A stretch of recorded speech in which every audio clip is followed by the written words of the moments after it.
Tonight is a question and answer, and this is always the best meditation talk of the month because I don't have to drone on and on for 20 or 30 minutes about the same thing. I get to just talk for 5 minutes, and those bite-sized pieces are great.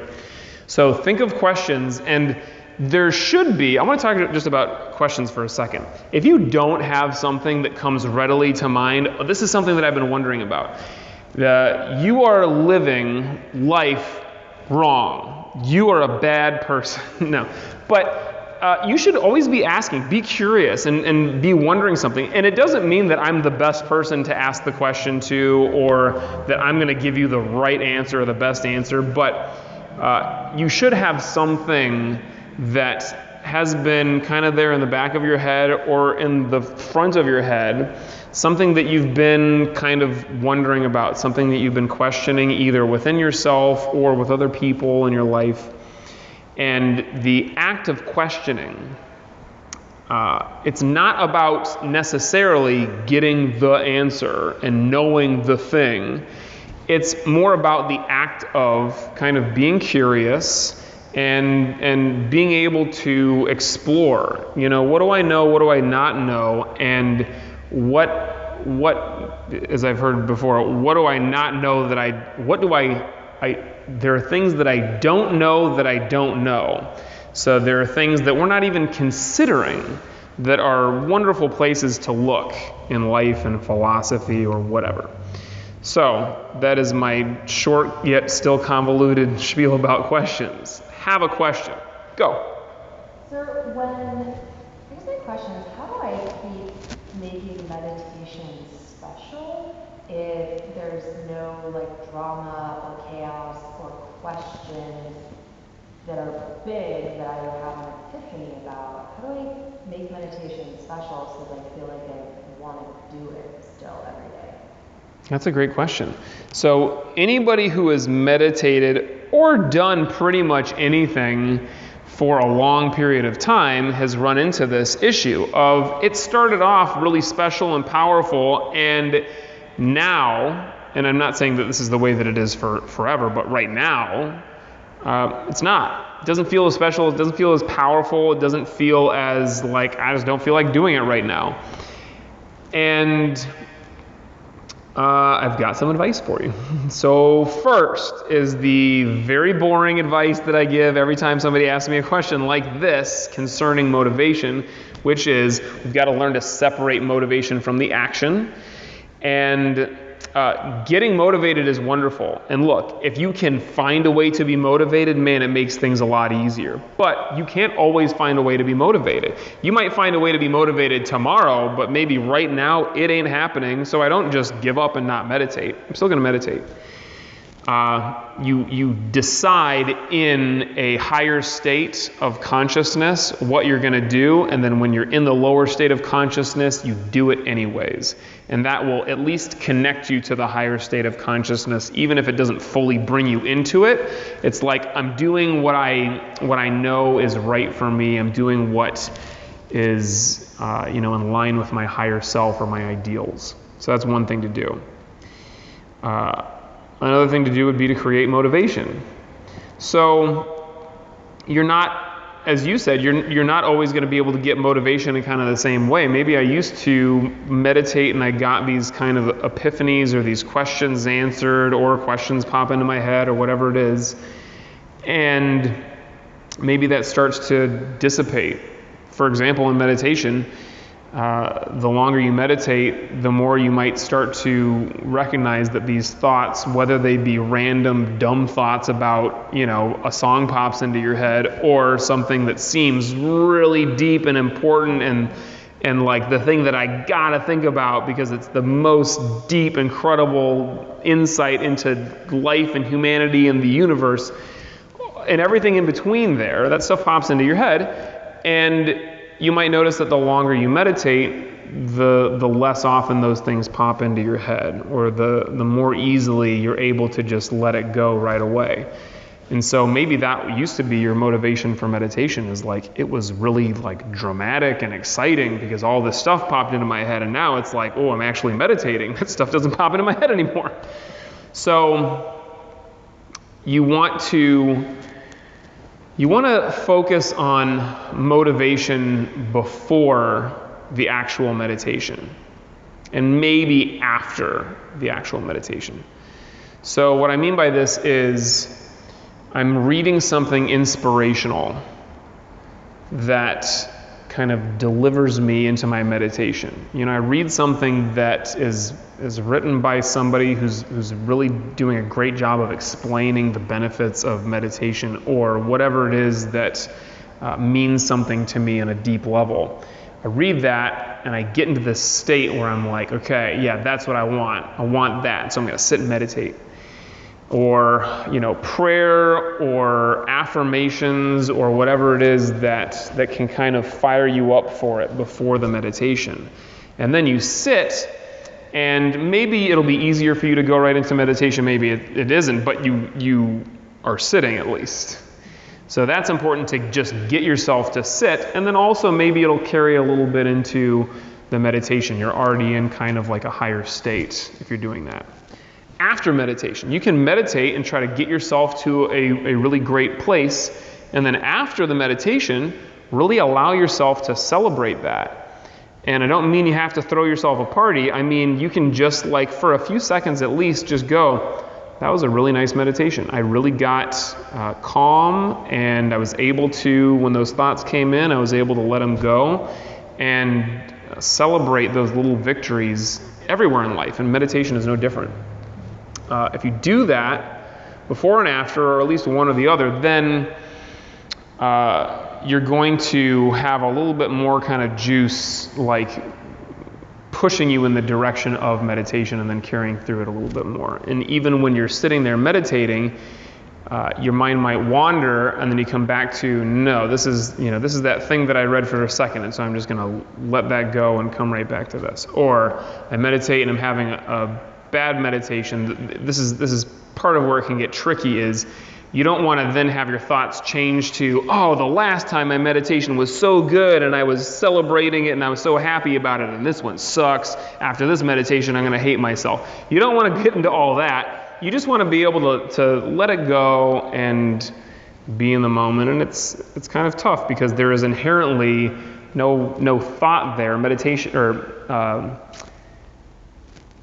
the thing that we were just talking about, motivation.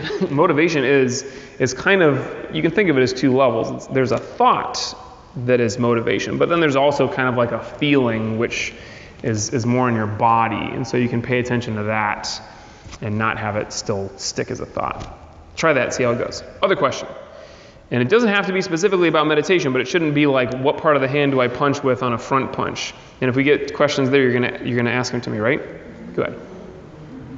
So, I think I just have a lot to think of all the time, and I feel that it's affecting my memory sometimes. I think it's just, I don't know if I'm just getting older, but I hope you're getting older. But I used to pride myself with remembering almost a lot of things, and now it's just like constantly I can't concentrate. It's hard to concentrate or meditate because I have so much going because of work, because of personal and so I'm excited about today because I'm going to make you sit and meditate. So the question is about you feel like your memory is kind of going, and you're less able to remember things and to concentrate. There's so much going on. So what do I do about this? And I'll talk about it on two levels. One, which I totally appreciate, is like, I want to be able to meditate without having to have all of this thought in my head. And then the other, even outside of meditation, I want to be able to memorize stuff, to remember things, and to have the kind of calm to be able to recollect and just be like, have a normal functioning brain, which means different things for different people. But I would say they certainly tie in. And meditation itself is not, I sit and I have no thoughts, because that is more like enlightenment. That's like you've already made it there. Meditation is I'm trying to sit and have no thought, and when the thought comes in, I let it go. So it's a great drill and an exercise really to help you to minimize this problem that you're talking about where I just have so much stuff in my brain. It's hard to focus. And even when you're not meditating, I'm assuming you're having the same issue, right? And maybe that's what is leading to a difficulty remembering what you're supposed to do or remembering just basic facts about your life. All of that busyness. You do have, it is true, in a given day at least, and even in a given shorter period of time, you have a finite amount of energy. Mental and physical, emotional, spiritual, all this. But if you use it all up in your brain, thinking of stressing out about all the stuff that you have to get done, you've got nothing left for the important stuff. So you want to be able to mitigate this, to minimize and just let go of those extra thoughts as much as possible. Save your energy. And you will notice that the more of any given day that you have free from extra worry, thoughts, whatever, the more easily you will be able to function with anything else with your mind. Memory absolutely is included in that. So as often as you can throughout the day, whether it's with meditation or just going back to the breath, I'll use this as an opportunity to talk about the challenge of the week, which is very simple but incredibly powerful. Just every time you stand up, you inhale, and every time you sit down, you exhale. That might be all that you need if you can remember to do that in the moment to give yourself a break from this, crazy train of thinking to just come back to the moment.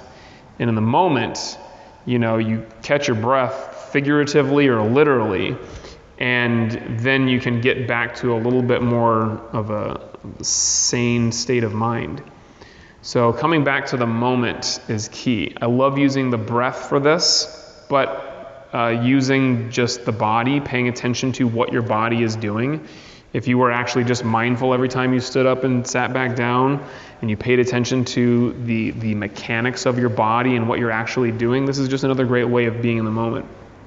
So you want to try to use that, and then what you might find is, I paid attention to my breath for a moment. This is going to lead me to, okay, I'm going to try to keep that for the next couple of minutes. I recognize my thoughts going, and then I just let them go and just focus on the physicality of what I'm doing or the breathing. I also believe that on another level, your mind's capacity is limitless. Now there are studies that have shown that there are only a certain number of names and faces and numbers and all that stuff that you can remember. So there is on some level kind of an end to this or a limit to this. But you are not there, at least in every place in life. I promise there's more that you can do with your mind. So you want to not use what I said before about a limited amount of energy as an excuse to just be like, I'm just going to not work anymore or not try to meditate or whatever else it is, because the more that you kind of get used to it or push it or get better at sleeping or diet or meditation or all of it together, then you'll find that actually in another given day, you might have more energy and you might have more capacity for your mind. So this is something that I believe can get better if you work at it. Getting older is not going to help. Look, you're fighting against the tide. It's coming in. You got to paddle faster than the tide is well, I guess it's going out, right? It's trying to suck you out into the ocean and drown you. You got to go. And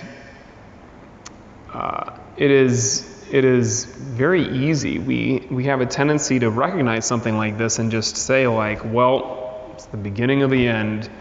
I give up. I guess I'm just going to get dumber from now on until I die. Or the flip of that is, I'm going to fight. Oh my God, I can feel that I'm going in a bad direction, so I'm just going to freak out about it and then always stress. Well, then that's just another excuse to stress about it. So all of that is not really the way that we want to do it. We want to be calm and take whatever decisive action there is to take. This is what I wrote the blog about this week, is the idea of taking responsibility. You know, you're recognizing that your mind you're starting to lose it. If you freak out about it and then just use that as another excuse to have a busy mind, that's not helpful. If you give up, you get overwhelmed and you just get apathetic about it, then that's the other side of it. So you're just giving up and you're not taking action that is useful either, right? So you're either taking lots of unuseful action or just thinking, or you're taking no useful action. But we want to find maybe in the breath, you know, what is something that I can actually do to help with this? And there are lots of things that you can read and lots of actions that you can take that will actually help you to keep your mind as fit as possible.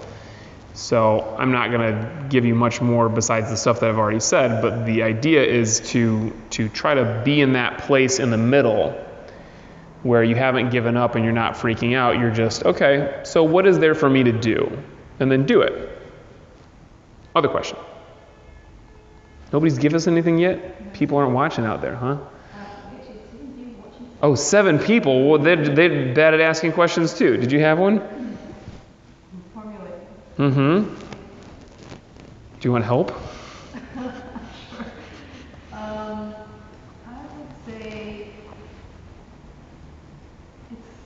I have a hard time just taking breaks, you know. Mm-hmm. And then prior to coming to Taipei, which I love all of you guys, it's been great for me. Seriously, like years on end, it's like I don't take a break. I don't drink coffee. No one has any idea.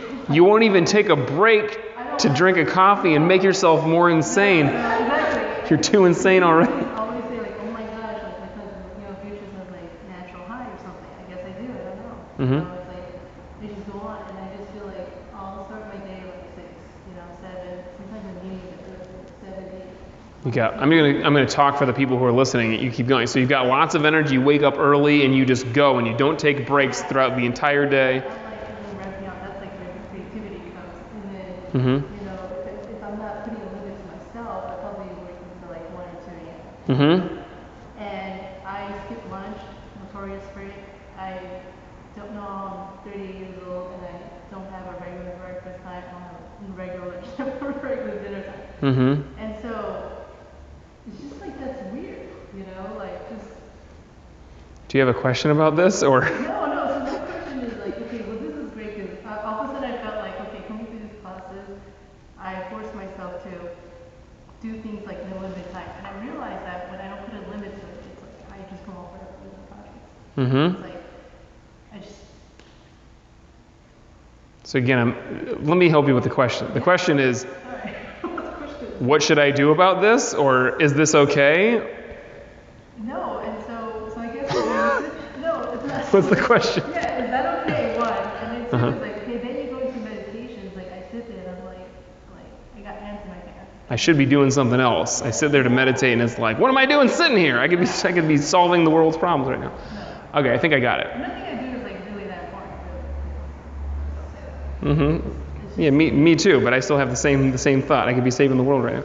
So I'm sure that there are many people who are listening to this question about, I've got too much energy and I work so much and I get so much done, and they're thinking like, what is she complaining about? I wake up at 9 o'clock and I can't even get myself out of bed and da, da, da. But one person's problem is another person's dream and vice versa. So I completely agree with you.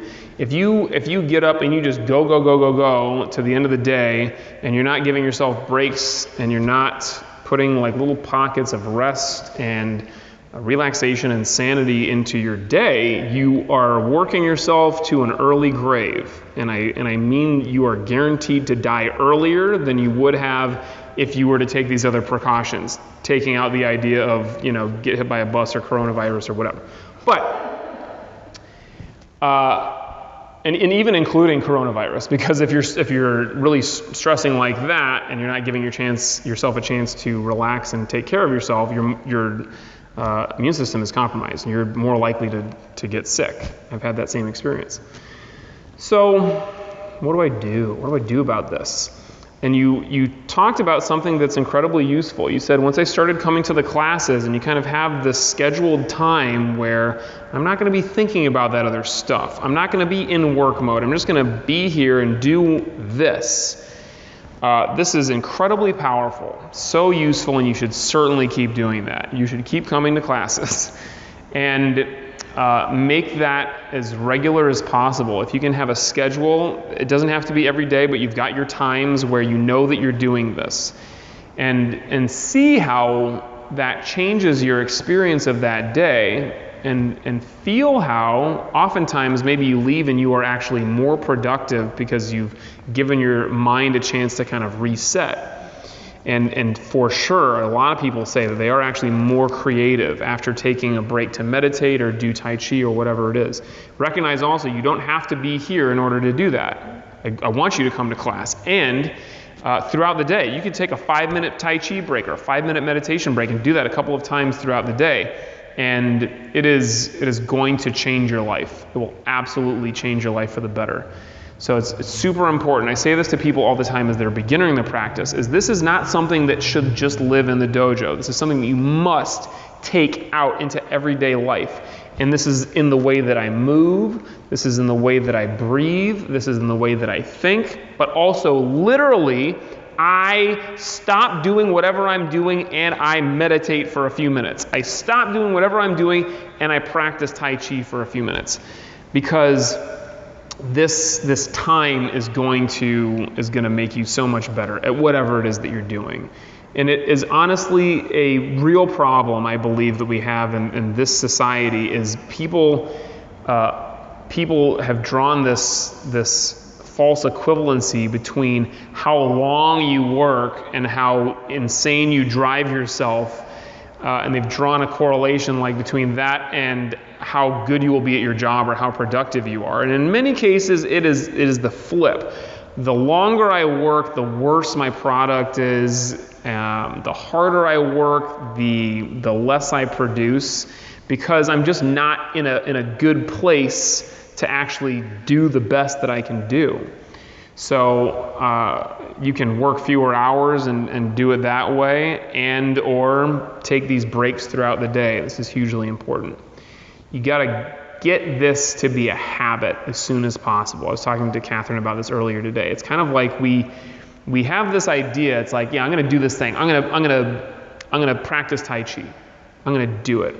And we get in the swing of things if we're lucky, and you've started to do this, which is wonderful. You've got it to become a habit.